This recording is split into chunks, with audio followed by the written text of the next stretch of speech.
Next in Python, we are going to print multiplication of a given number. So n is our variable which is of type int, and in this variable we are taking input of a number, input,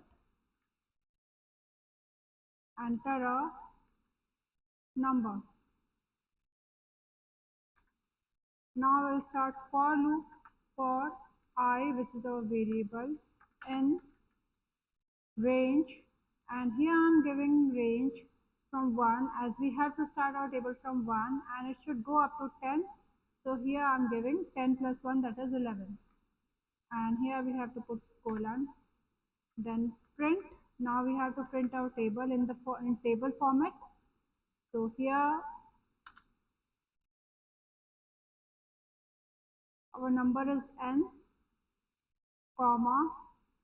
Now we have to put multiplication symbol, so it will come within double quotes. After closing double quote, again comma. Now again we have to put our second number, that is I. Again we have to put comma. Again we have to give the symbol of equals to, which should come in double quotes. Again comma.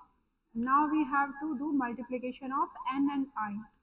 So here we want to display multiplication, so n multiplied by I.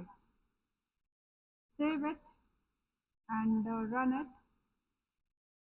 So here it is asking enter a number. I'm giving 7. So it has displayed the table of 7 up, starting from 1 and up to 10.